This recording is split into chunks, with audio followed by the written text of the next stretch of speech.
반갑습니다. 제 이름은 김양석이라고 합니다. 저는 그리 대단한 위인도 아니고 감히 남들보다 더 지혜롭다고 뽐낼 수 있는 사람도 아니랍니다. 그저 남들보다 조금 더 긴 세월을 버텨온 늙은이일 뿐이지요.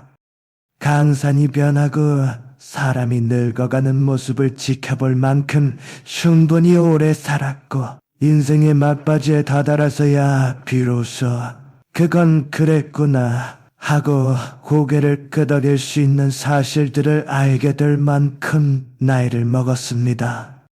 거의 100년에 가까운 길 시간을 이 땅에서 숨쉬며 참으로 많은 사람들을 만나보았습니다. 곁에 가만히 앉아있기만 해도 마음의 짐이 스르르 녹아내리는 듯한 참으로 품이 넓은 어른들도 만났지요. 하지만 반대로 나이가 그리 많은 것도 아닌데 눈빛에는 늘 고단함과 억울함이 서려있고 심지어 내 가족 품에서조차 내가 설 곳이 없다고 느끼는 쓸쓸한 이들도 적지 않게 보아왔습니다. 제가 그 긴 세월 동안 가장 깊이 고민했던 점은 바로 이것입니다. 젊은 시절에는 다들 참 비슷하게 살았다는 사실이지요. 모두 땀 흘려 성실히 일했고 자식들을 끔찍이 아꼈으며 가족을 위해 내 살을 깎아가며 희생했습니다. 그런데 참 이상하게도 인생의 황혼역에 이르러서는 어떤 일은 잔잔한 호수처럼 평온하게 살아가고 어떤 일은 외로움과 무거운 짐 속에서 허덕이며 살아갑니다. 처음에는 그 차이가 사는 형편이나 환경 탓이라고 생각했지요. 돈이 많고 적음이나 자식이 얼마나 효도를 하느냐의 문제라고 여겼습니다. 하지만 더 오래 살아보니 저는 인정하기 싫지만 인정할 수밖에 없는 뼈아픈 진실 하나를 정면으로 마주하게 되었습니다.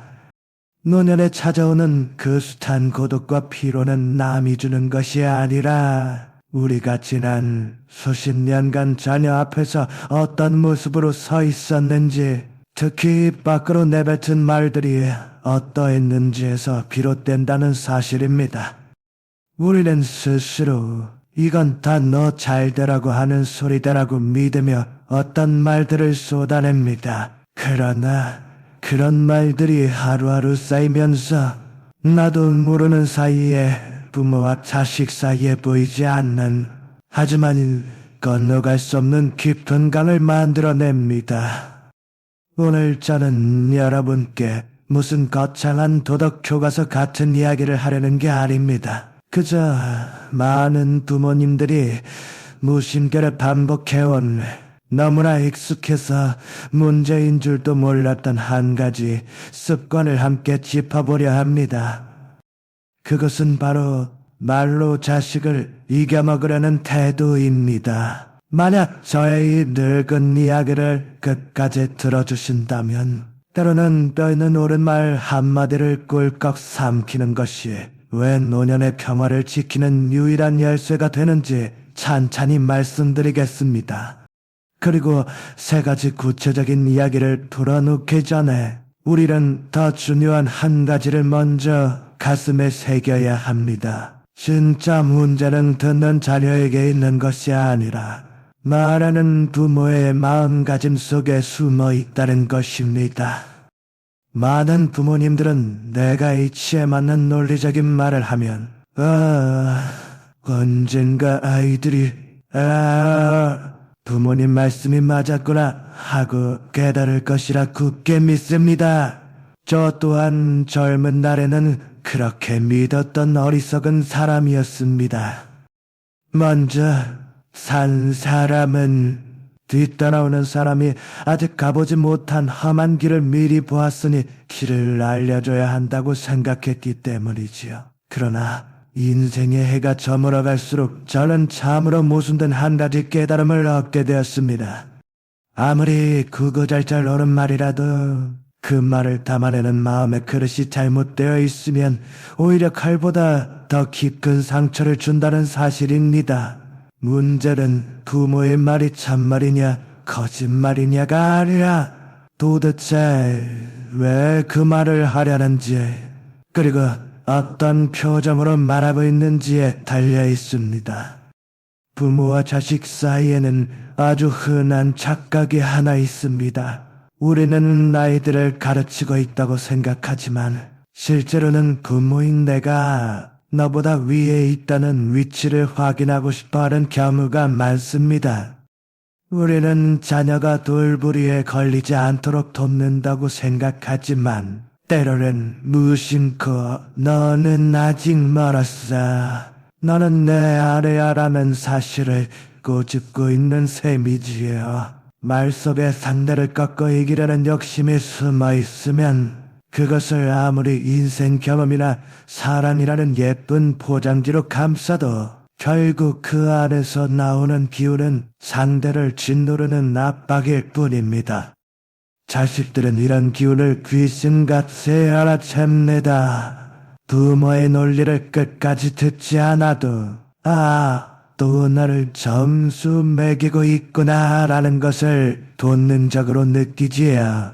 저는 사람의 마음 그릇을 종종 물이 찰랑찰랑 가득 찬 컵에 비유하곤 합니다. 젊을 때는 소나기에 힘이 있어서 물이 좀처럼 넘치지 않지만 세월이 흘러 힘이 빠지면 아주 작은 흔들림에도 물은 왈칵 쏟아지기 마련입니다. 부모의 말도 이와 같습니다. 말 자체는 틀린 게 없더라도 타이밍이 좋지 않으면 이미 삶의 피로로 가득 차 있는 자녀의 마음잔을 넘치게 만드는 마지막 물방울이 되고 맙니다. 오늘날 세상은 눈 돌아갈 만큼 빠르게 변하고 있지요.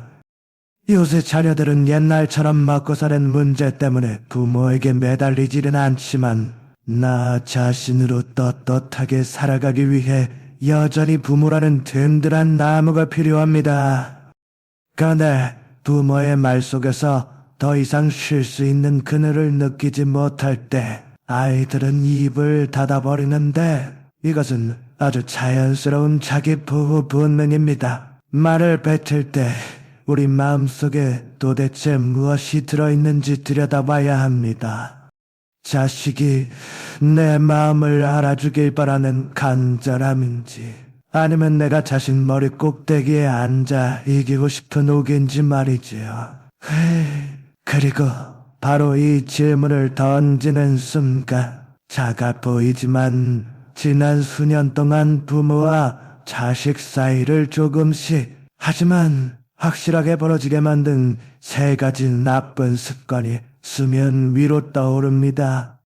제가 첫 번째로 당부드리고 싶은 것은 자녀와의 대화를 승패가 갈리는 씨름판으로 만들지 마시라는 겁니다. 자녀가 다 큰 어른이 된 후 나누는 대화에는 부모와 자식 양쪽 모두의 자존심이 걸려 있습니다. 그러나 많은 부모님들은 오랫동안 집안의 대장 노릇을 해온 탓에 무의식적으로 과연 누구 말이 맞나 보자라는 태도로 대화를 시작합니다. 처음에는 옷 따뜻하게 입어라 같은 작은 조언으로 시작하지만 꼭 너는 매사가 그런 식이다라며 분석하게 되고 남들과 비교하게 되고 결국 내 말 들어라는 결론을 내리게 되지요. 부모의 말은 판사님 판결문처럼 빈틈없이 논리적으로 변해가지만 자식은 꿀 먹은 벙어리처럼 입을 다물게 됩니다. 자식이 머리가 나빠서 이해를 못하는 게 아니라 부모의 속내를 너무나 잘 알고 있기 때문입니다. 이 대화는 서로 마음을 나누는 게 아니라 누가 윗사람인지 서열 정리를 하는 자리구나 라는 사실을 뼈저리게 느끼는 것이지요. 이런 대화 방식이 남기는 마음의 상처는 소리 없이 깊어집니다. 부모는 나는 할 만큼 했다, 가르칠 만큼 가르쳤다고 느끼며 뿌듯해할지 모르지만 자식은 나는 또 무시당했구나 라는 패배감을 안고 등을 돌립니다. 두 사람 사이에 흐르던 따뜻한 온기는 차가운 긴장감으로 바뀌고 이기고 지는 승패라 끼어드는 순간 마음의 연결줄은 더 끊어집니다. 이 문제를 해결하는 열쇠는 말을 적게 하거나 상냥하게 하는 기술에 있지 않습니다. 대화의 목적을 바꾸는 데 있습니다. 입을 열기 전에 가만히 스스로에게 물어보세요. 아이가 신이 나서 계속 조잘거리게 만드는 게 중요한가? 아니면 내가 옳다는 걸 증명해서 길 꺾는 게 중요한가? 하고 말입니다. 두 번째로 드리고 싶은 말씀은 내 인생의 무용담을 자식 어깨 위에 무거운 짐처럼 올려놓지 마시라는 겁니다. 오래 산 사람은 험한 길을 걸어왔으니 자신이 지나온 발자국에 대해 자부심을 가질 자격이 충분합니다. 그러나 입만 열면 내가 다 해봐서 아는데 내 눈은 못 속인다. 내가 산전수전 다 겪어봤다는 식의 뉘앙스를 풍기면 자녀는 부모 앞에서 늘 부족하고 모자란 어린애가 된 것 같은 기분을 느낍니다. 온 가족이 둘러앉은 즐거운 저녁 식사 자리에서도 자녀가 부모와 조금이라도 다른 생각을 꺼내놓기만 하면 즉시 그건 틀렸다며 고쳐주려 듭니다. 이런 일이 반복되면 자녀는 더 이상 자신의 선택이나 생각에 대해 부모에게 말하고 싶어 하지 않게 됩니다. 감정적으로는 부모라는 거대한 산 앞에서 자신을 자꾸만 쪼그라뜨리게 되고 기운으로 보면 언제든지 돌아가실 수 있는 마음의 고향을 잃어버리는 셈입니다. 지혜가 겸손이라는 그릇에 담기지 않으면 그것은 흉기가 되거나 무거운 짐덩어리가 될 뿐입니다. 때로는 뻔히 알면서도 모르는 척, 저주는 척하는 것이 거짓말을 하는 게 아니라 자녀가 스스로 커갈 수 있도록 숨 쉴 틈을 내어주는 지혜입니다. 부모가 욕심을 버리고 한 걸음만 뒤로 물러서 주면 자식은 비로소 한 걸음 앞으로 나아갈 용기를 얻게 됩니다. 세 번째로 간곡히 드리고 싶은 말씀은 사랑이라는 이름으로 보장된 말로 자식을 조종하려 들지 마시라는 겁니다. 겉으로 듣기에는 참으로 이치에 맞고 다정하게 들리지만 그 속을 들여다보면 부드러운 명령이 숨어있는 말들이 있습니다. 부모가 아이의 마음을 듣기보다는 내가 원하는 방향으로 이끌어가려는 속셈으로 말할 때 아무리 목소리가 비단결처럼 고와도 자식은 그 안에서 숨막히는 압박을 느낍니다.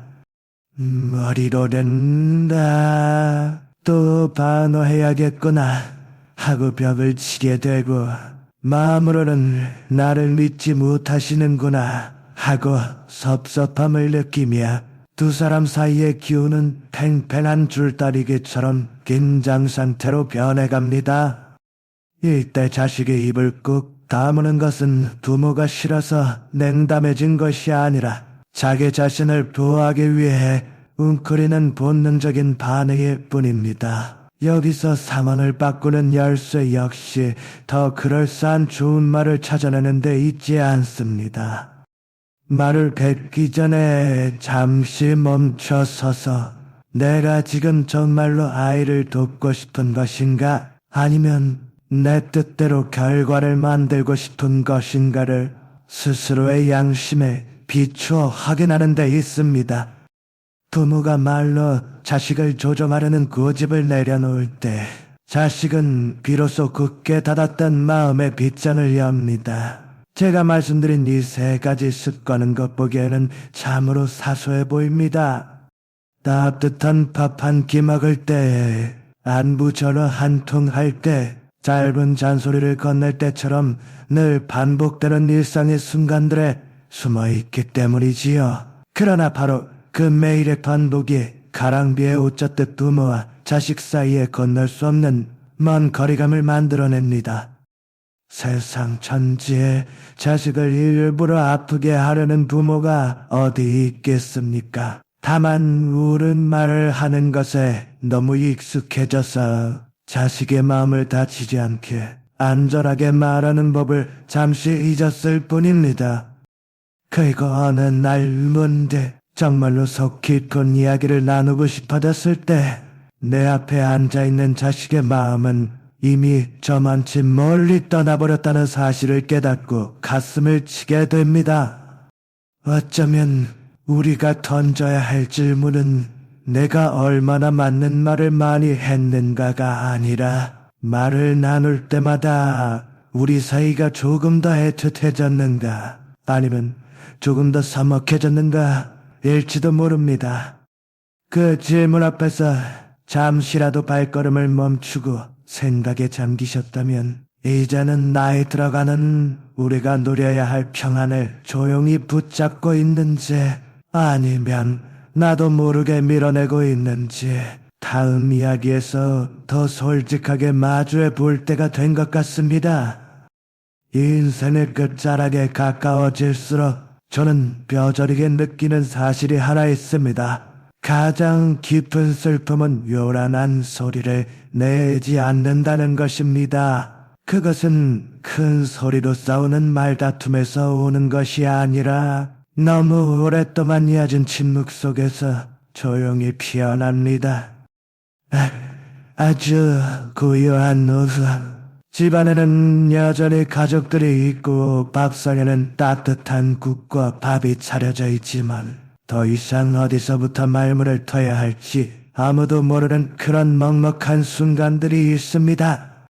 사랑이 식어서가 아닙니다. 서로에게 다시 한번 다가갈 마음의 기운이 바닥나버렸기 때문입니다. 다가가고 싶어도 그럴 힘이 너무 소진되어 버린 탓이지요. 많은 부모님들은 가슴속에 딱히 이름 붙이기 힘든 후회를 품고 살아갑니다. 지나온 세월을 가만히 되짚어보며 내가 도대체 어디서부터 잘못한 걸까 하고 스스로에게 묻곤 하지요. 하지만 사실 대부분의 부모님들은 큰 죄를 짓거나 잘못을 저지르지 않았습니다. 그저 아주 익숙한 한 가지 행동을 너무 열심히 해왔을 뿐입니다. 자식을 내가 원하는 대로 고치려 하고 다듬으려 하고 내가 옳다고 믿는 길로 억지로 끌어오려 했었던 것뿐입니다. 그리고 그 과정에서 내가 옳은 말을 한마디 더 보탤 때마다 두 사람을 이어주던 마음의 끈이 조금씩 따라 없어지고 있다는 사실을 미처 알아차리지 못했을 뿐이지요. 저는 부모와 자식의 관계를 종종 오래된 나무 다리에 비유하곤 합니다. 다리가 새 것일 때는 쿵쿵거리며 힘주어 걸어도 끄떡없지만 세월이 흘러낡으면 아주 작은 힘, 조금만 배려 없는 발걸음에도 다리는 위태롭게 흔들립니다. 우리의 말도 이와 같습니다. 때로는 부모가 이게 다 너를 위해서 하는 소리야 라고 던진 그 한마디가 자식을 한참이나 뒤로 물러서게 만들기에 충분합니다. 그 말이 나빠서가 아니라 자식이 더 이상의 옳은 소리를 견뎌낼 힘조차 없을 만큼 마음이 지쳐있는 순간에 던져졌기 때문입니다. 제가 말씀드리는 내려놓음은 자식을 모른 척 방치하라는 뜻이 결코 아닙니다. 내려놓음이란 내 뜻대로 결과를 지락하락하려는 노력을 멈추는 것입니다. 자식이 어른으로 성장하기 위해서 굳이 부모가 논쟁에서 이길 필요는 없다는 사실을 겸허히 받아들이는 일입니다. 부모가 자식을 이겨먹으려는 욕심을 내려놓을 때 비로소 자기 자신을 올가매던 사슬에서 풀려나 자유를 되찾게 됩니다. 내가 옳다는 걸 증명해야 한다는 압박감에서의 자유, 내 말이 먹히지 않을 때 시민은 우라통에서의 자유, 그리고 스스로 뱉은 말로 쌓아올린 외로움의 감옥에서의 자유 말입니다. 어쩌면 우리 노년의 가장 큰 슬픔은 자식이 멀리 유학이나 출가를 떠나는 것이 아니라 자식은 여전히 내 눈앞에 앉아 있는데도 더 이상 그 마음 깊은 곳에는 닿을 수 없게 되는 순간일지도 모릅니다. 그리고 그 서글픈 순간 앞에서 우리 자신에게 던져야 할 진짜 질문은 내가 부모로서 할 만큼 했는가가 아니라 더 소중한 것을 지키기 위해 내가 조금 더 질 준비가 되어 있는가일 것입니다. 만약 이 질문이 여러분의 발길을 잠시 멈추게 했다면 이제부터는 거창한 결심이 아니라 아주 작고 소소한 일상 속에서 어떻게 변화를 시작할 수 있는지 이야기를 나눠보고 싶습니다. 사람의 마음 안에서 일어나는 진정한 변화는 큰 결심에서 오는 게 아니라 매일 해도 전혀 부담스럽지 않을 만큼 아주 작은 실천에서 시작된다는 사실을 기억해 주십시오. 제가 첫 번째로 드리고 싶은 제안은 말을 하고 싶을 때 딱 한 박자만 더 참고 멈추는 연습을 해보시라는 겁니다. 자녀가 자기 생각이나 선택에 대해 이야기하기 시작하면 부모는 본능적으로 그 말을 분석하고 그건 아니구라며 바로잡고 싶어집니다. 그러나 가능하다면 딱 몇 초만 더 입을 다물고 생각해 보십시오. 억지로 꾹 참는 침묵이 아니라 아이의 말이 끝날 때까지 온전히 들어주려는 따뜻한 침묵입니다. 자녀가 엄마 아빠가 내 말을 끝까지 들어주시는구나 라고 느끼는 순간 마음속에 세워뒀던 방어의 벽은 눈 녹듯 낮아집니다. 두 번째는 서둘러 조언하려 들지 말고 그저 들어주는 것입니다. 대부분의 자녀는 정답을 얻기 위해 늙은 부모를 찾는 것이 아니라 여기는 안전하구나, 내 편이구나라는 느낌을 얻기 위해 부모를 찾습니다. 대꾸하기 위해 듣는 게 아니라 마음을 헤아리기 위해 귀를 기울일 때 대화의 공기는 완전히 달라집니다. 자녀는 쫓기지 않으니 더 천천히, 더 솔직하게 속마음을 털어놓게 되고 자기 선택이 맞다고 우기기 위해 애써 목소리를 높일 필요도 줄어듭니다. 세 번째는 말수는 줄이되 목소리의 온도는 더 따뜻하게 데우는 것입니다. 때맞춰 건네는 부드러운 말 한마디가 차가운 논리로 무장한 10마디 분석보다 훨씬 더 큰 힘을 발휘할 때가 있습니다. 목소리에는 말하는 사람의 마음가짐이 고스란히 묻어납니다. 이기려는 마음을 비우면 목소리는 자연스럽게 느긋해지고 부드러워지기 마련입니다. 그리고 자녀는 그것을 구구절절 말로 설명하지 않아도 기분으로 아주 빠르게 느낍니다. 이 세 가지 방법은 참으로 단순해 보이지만 바로 그 단순함 덕분에 오래도록 우리 곁에 머물며 힘이 되어줄 수 있습니다. 굳이 자녀를 바꾸려 했을 필요가 없습니다. 그저 그들 앞에 서 있는 우리의 태도를 아주 조금만 비틀어주는 것만으로도 꽉 막혔던 관계는 이미 풀리기 시작합니다. 그리고 이런 아주 작은 일들이 몸에 배게 되었을 때 아마도 여러분 마음속에 이런 질문이 떠오를 것입니다. 인생의 종착역으로 한 걸음씩 걸어갈 때 내가 정말로 손에과 쥐고 가야 할 것은 무엇일까? 내가 옳았다는 자존심일까? 아니면 사랑하는 사람들과 나누는 평안함일까? 그것이 바로 제가 오늘 이야기의 끝에서 전하고 싶은 진심입니다. 한 사람의 일생을 되돌아볼수록 저는 가장 소중한 것은 내가 얼마나 똑똑하고 옳은 말을 많이 했는가가 아니라 지금 이 순간에도 내 곁에 앉아 도란도란 이야기를 나누고 싶어 하는 사람이 얼마나 남아있는가라는 생각이 더욱 선명해집니다. 가족에게는 언제나 판관, 포청청 같은 현명한 사람이 필요한 것이 아닙니다. 가족에게 정말 필요한 사람은 서로를 잇는 마음의 끈이 끊어지지 않도록 충분히 부드러워질 줄 아는 사람입니다.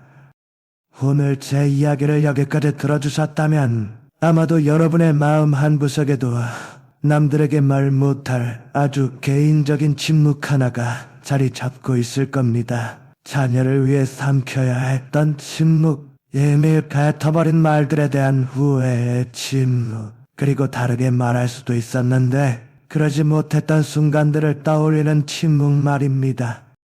노래는 우리에게 인생을 다시 처음부터 살 수 있는 기회는 주지 않습니다. 그러나 아주 드물고 귀한 특권 하나는 남겨줍니다.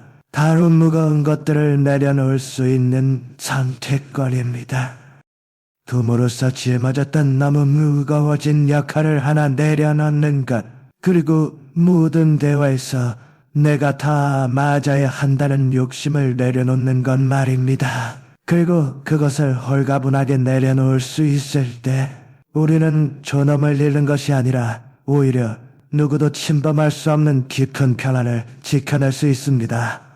시간이 흐를수록 산더미 같은 돈이나 날카로운 논리로는 결코 살 수 없는 바로 그 마음의 평화를 말입니다.